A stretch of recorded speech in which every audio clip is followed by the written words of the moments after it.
TDShow.com. There goes Davis. Oh, my God. Davis is going to run it all the way back. Auburn's going to win the football game.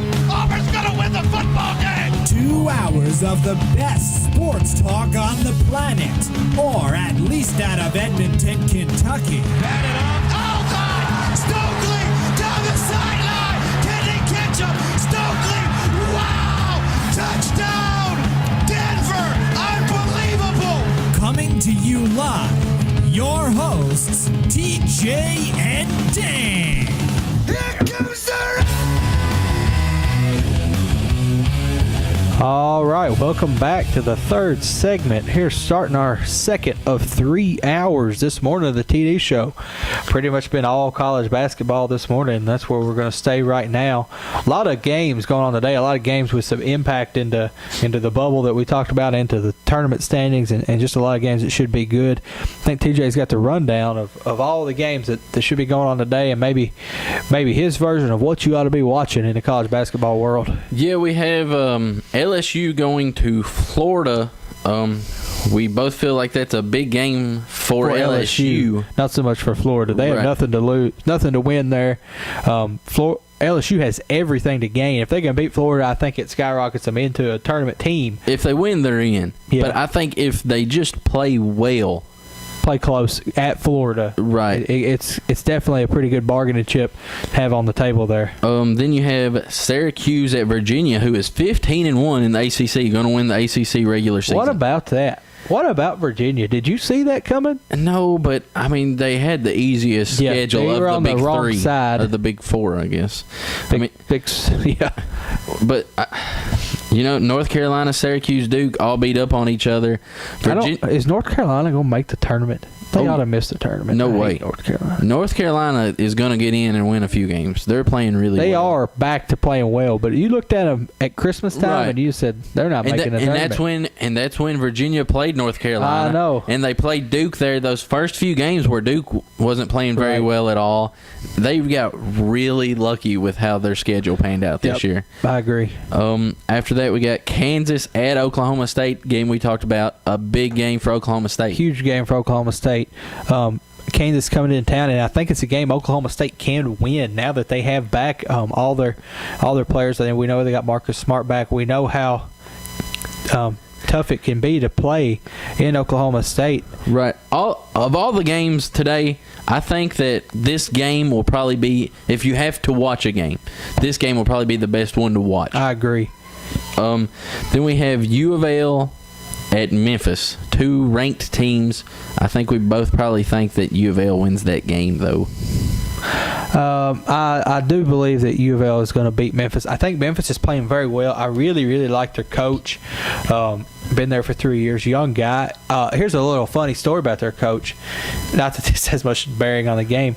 Got his first coaching job at 16 years old. Is that right? Paid coaching. Where at? A AAU team. His father was a coach his whole life, college coach and stuff. He also started writing a scouting report at the age of 13 and selling it for money. This was all in the Houston area of Texas. Pretty cool guy to listen to. I heard him for about an hour. He was on Joby and Denny for almost a whole hour talking one morning. Just a very, very interesting guy. Another game, a big 12 game, Iowa State at Kansas State. Kansas State probably needs to win that game, and it's probably a game they can win at home. Yes, I think Kansas State can win that game at home. Kansas State's pretty tough to play at home, just like Oklahoma State. That's a theme with the Big 12, I guess, is the home games there's a big favor there.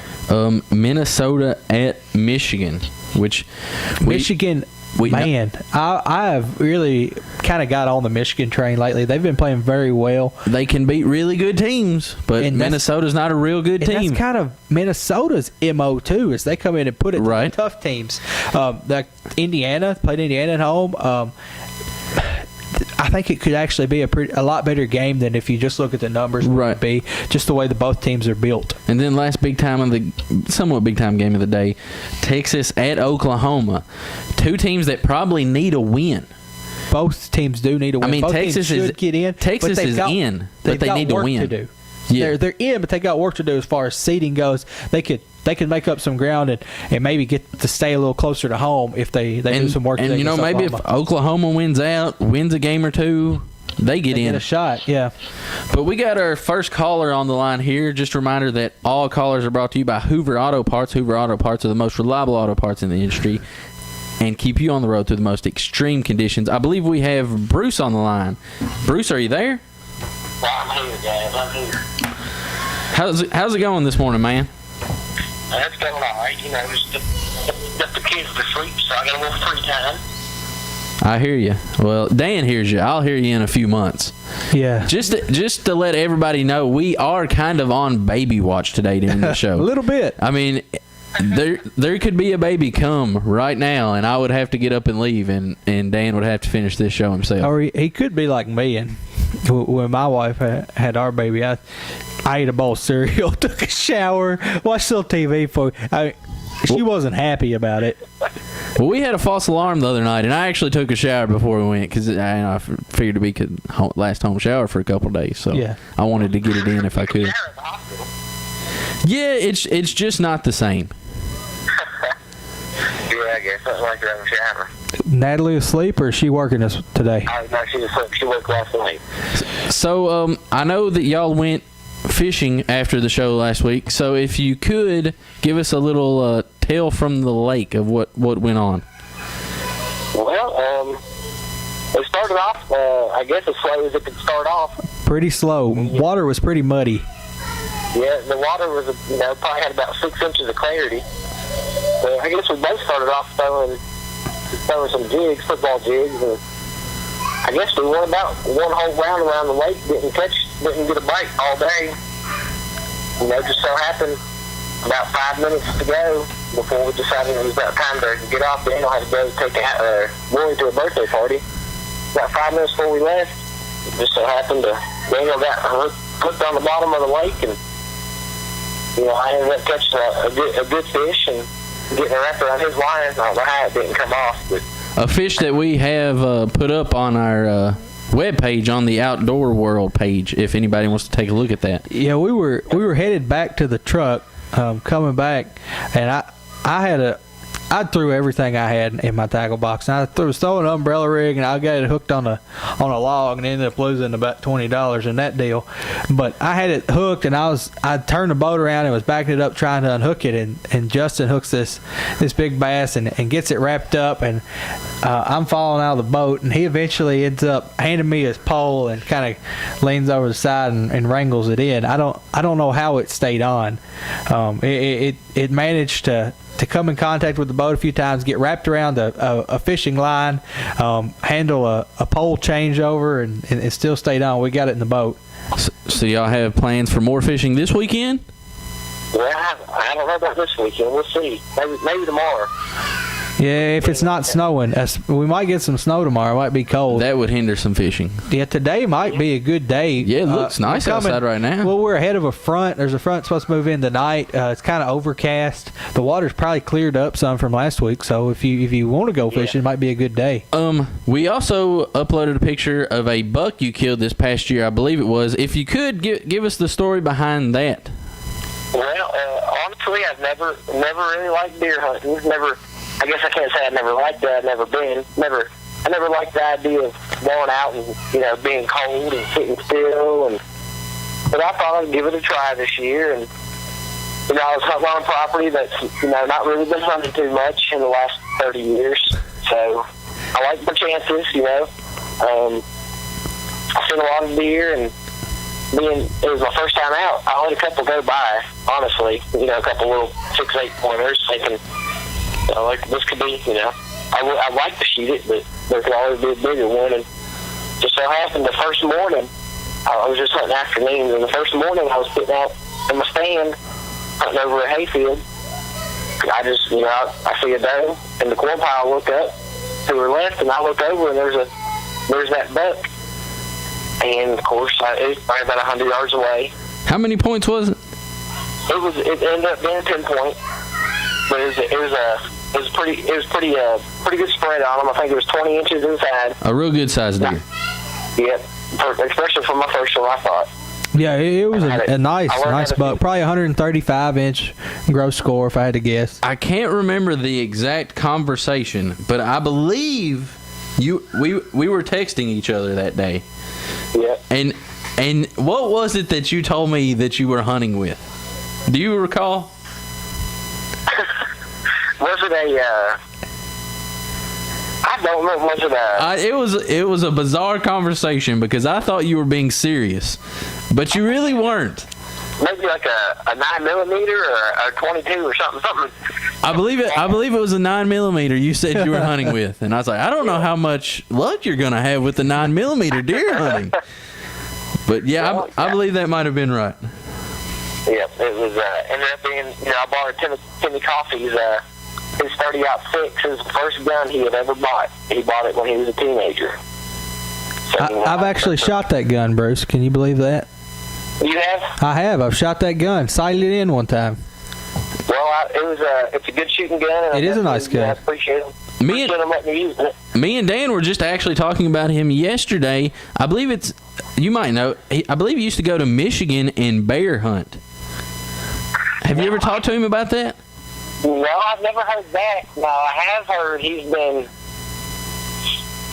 out west and been on some elk hunts. Yeah, he used to go elk hunting every year, but this, I think he was training. Just let him tell the story. I remember it was when I was in high school and we were out at the park playing basketball, and he was running around the track there, the outer track, with like bricks in a backpack, and I asked him what he was running for. Because it's not every day you see a 45-year-old man out there running with a backpack on. So he told me the story. I believe he was going to Michigan to bear hunt, and I guess he was kind of training, in case a bear ever started running after him. He dropped his gun, and he needed to be able to run for a while. I think the big thing is just the terrain and the Right. the conditions of that is a lot different than just sitting in a stand. Yeah, that's true. You don't got to be in too good a shape to walk to a stand and sit down, but when you're out there, especially with elk hunting, or I know the Parsons, they go out west and they go up in the mountains and the altitude and all that changes, and I guess it does take some training. But no, I've never heard of him going to Michigan and bear hunting. Maybe we can get him on one day. Have him talk. Yeah. about I'd like to and- hear a story about it. Hands down, best storyteller in Edmonton. it. Is that right?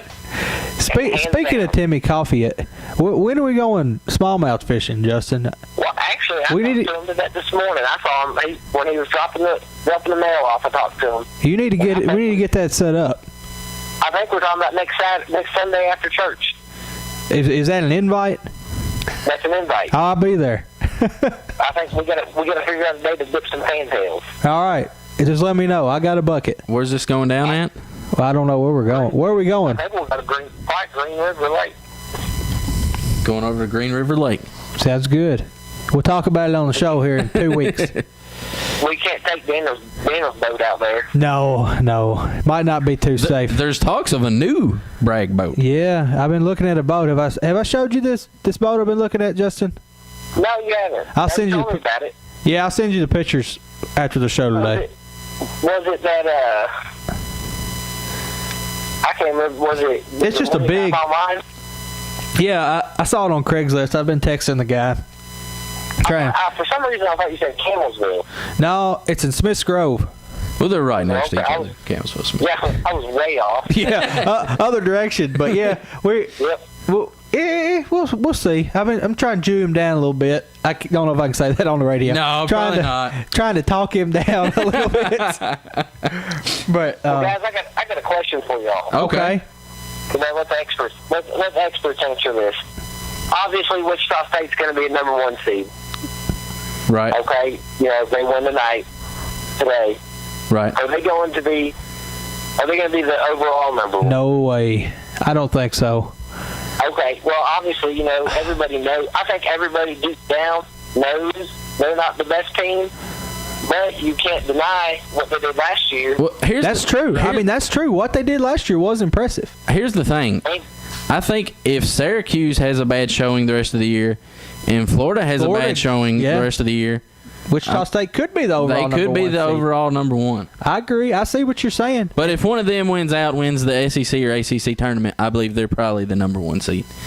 I guess the best thing Wichita State has going for them is they might not have the best players, and they might not, score them those points, but they don't. I think they make very few errors. Right, they don't turn the ball over much at all. They have something a lot of teams don't now, and that's experience. Yep, not only turning the ball over, but that experience, taking the right shots and making that extra pass. I mean, it's a lot like how we see Michigan State go deep in the tournament every year because of their experience. Yep. Now Wichita State's going to have that as opposed to Kentucky, North Carolina, Duke teams that don't really have that experience. How would you like to see the older Wiggins versus the younger Wiggins in a tournament game? That would be cool. It would be cool to see a Kansas-Wichita State showdown. I can't deny that. They average 10 turnovers a game, which is pretty good. Let's see. I'm trying to see if there's any games where they've had. Let's see. They have Fred VanVleet has 157 other turnovers, so most of their turnovers come from one guy, but they're averaging 10 a game. That's going to be the case with most teams. So, yeah, they're not turning the ball over. They're scoring 76 points a game, which I'm going to say is probably top 15 in the country. Not very good at rebounding, 39 a game, 14 assists, which I'm going to say is probably top 10 in the country, and then 10 turnovers, which is going to be pretty good. So I think they're making a strong case. I mean, you could say their strength of schedule, and we all know it's weak, but if they can win 34, 35 games in a row, I don't know how you can deny them. What do you think? Hey, I'm sorry. I was looking at the text message I just got. I just got a text message from a good friend, David Coffey. Heard of him. He informs me that I live a boring life if this is all I have to do on Saturday morning. He informed me that Timmy Coffey actually went to Colorado and Idaho to elk hunt.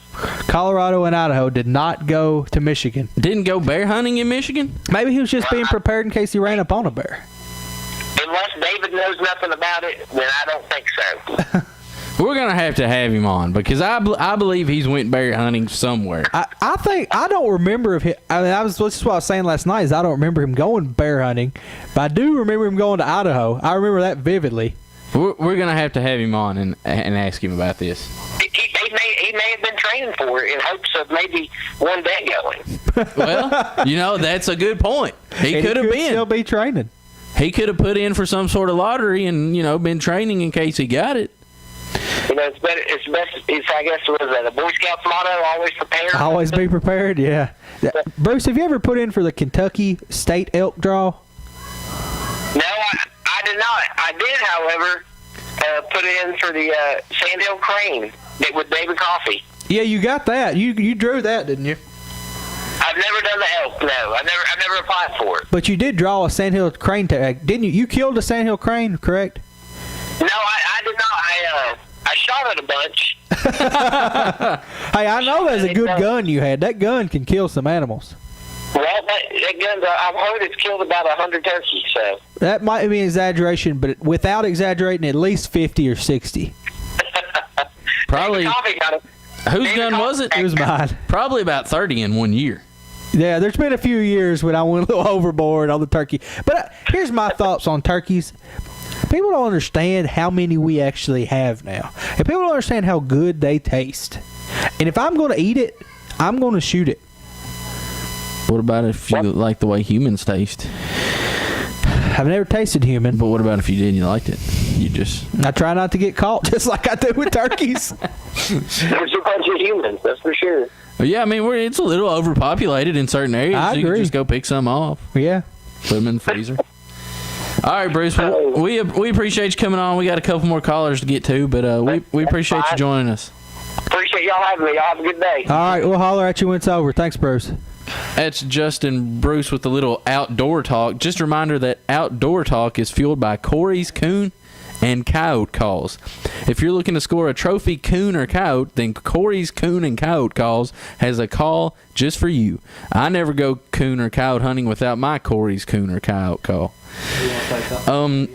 So that was kind of our outdoor talk. I know we usually get to that in the last 30 minutes, but it was kind of a privilege to have Bruce on there with us, talk about their tales from the lake. We got time for that. And I think we got another caller on the line here. We got Cody Hammer with us. Corey, are Hey, you? TJ, Daniel, how's it going? Doing great, Cody. How are you this morning? Pretty good. I got a question for you guys. Okay. All right. If I was to give you 5 teams that you could say would win the NCAA tournament, which 5 teams would it pick? You had to guarantee they would win. Which 5 teams? So you're guaranteeing that one of the 5 would win. One of y'all's 5 picks. Which one would it be? Which teams would y'all pick? Combined 5. Right. You go first. Michigan State. Kansas. Syracuse. Florida. I'm going to throw Wichita State in there. Okay. I'm going to go Michigan State. I'm going to go Kansas. We need to write this down. I get 5, right? Yeah. I got Michigan State, Kansas, Kentucky, Duke, and I'm going to say Creighton. That's not a bad pick, honestly. And I don't know that I said anything on the radio. I don't know if they heard my picks. Did y'all hear Daniel's picks? I said Michigan State, Florida, Syracuse, Wichita State, and Kansas. Hey, Cody, were you listening to the Bruce call just then? I was listening to it and my app messed up and I couldn't hear it. Could you hear him? Could you hear him talking all right? Yeah, it sounded pretty good. Okay, all right. I just wanted to make sure working with this new equipment here. Who would be your 5? My 5, Kentucky for 1. I'd say Wichita State, Syracuse, Kansas, and probably Creighton. Because that one guy could sure shoot some 3s. Dougie McBaskets, as TJ likes to call Dougie it. McBaskets, maybe the best college basketball player I've ever watched before. All right, go ahead. I was going to say he can sure shoot them. I know that. He can shoot it, he can make his own shots, and he can defend it. He's an all-around great player. Works really hard without the ball, too. We appreciate you coming on. That's a great call, Cody. I appreciate the question. Sparks a nice little debate. We'll put up our answers here on the Twitter before the day's over, so y'all can see how we did when it comes end of April here, beginning of April. All right, we appreciate you coming on, Cody. All right, thanks. We just want to remind you that all today's callers and guests are brought to you by Hoover Auto Parts. Hoover Auto Parts are the most reliable auto parts in the industry and are sure to keep you on the road through the most extreme conditions. Florida and Syracuse you both put on there, and I think most people would. It's just I feel like both of those teams can be offensively challenged. Yeah, especially Syracuse. I had to go with them. Right, I just feel like in the country right now, but I can see where they can not score enough points. Especially to win a Syracuse tournament playing a 2-3 against a mid-major who can shoot the 3 against Creighton. Right. I think Creighton would cause some trouble for Syracuse. I just believe they could end up in a bad matchup easy. Yep, I agree. Especially against a team like Gonzaga, like you said, a mid-major, or a team that has a lot of smaller guards that are pure shooters. I think could put trouble on Syracuse. That being said, I just thought I'd show them a little respect. Normally, I would have said Kentucky. I was just trying to be a little unbiased. Right, and Kentucky sure isn't playing like a national champion. But if talent alone, you got to take a flyer on them. If the talent ever got together, kind of like what I said with Oklahoma State. Exactly. If the wheels get all turned in the same direction, might be pretty tough to beat. But we've got a lot left to talk about. We're going to try to get which we meant to do at this segment of the show. We didn't get to it. The Daytona 500. A lot to talk about there. The recap of last week. We'll try to get to that during the next segment of the show. Leading off with that. What about the poll question? Do you believe the NCAA should ban court storming? Let me refresh it here, make sure we get you the most up-to-date results, and it is 60-40 yeah. in favor of no. So it looks like yes is making Yes a is comeback. making a rally here. There are some people who do believe that the NCAA should ban court storming. Somebody's got my back. So we'll talk about that a little more. We'll get to the Daytona 500. We still want to talk about MLB, NBA, NFL, local sports. And I got a delicious That's right. beer recipe for you coming up probably in the third hour. So y'all hang on. Don't forget to refresh your browsers. Keep watching us for a little behind the scenes on tdshow.com. We'll be back in about 4 minutes and 40 seconds.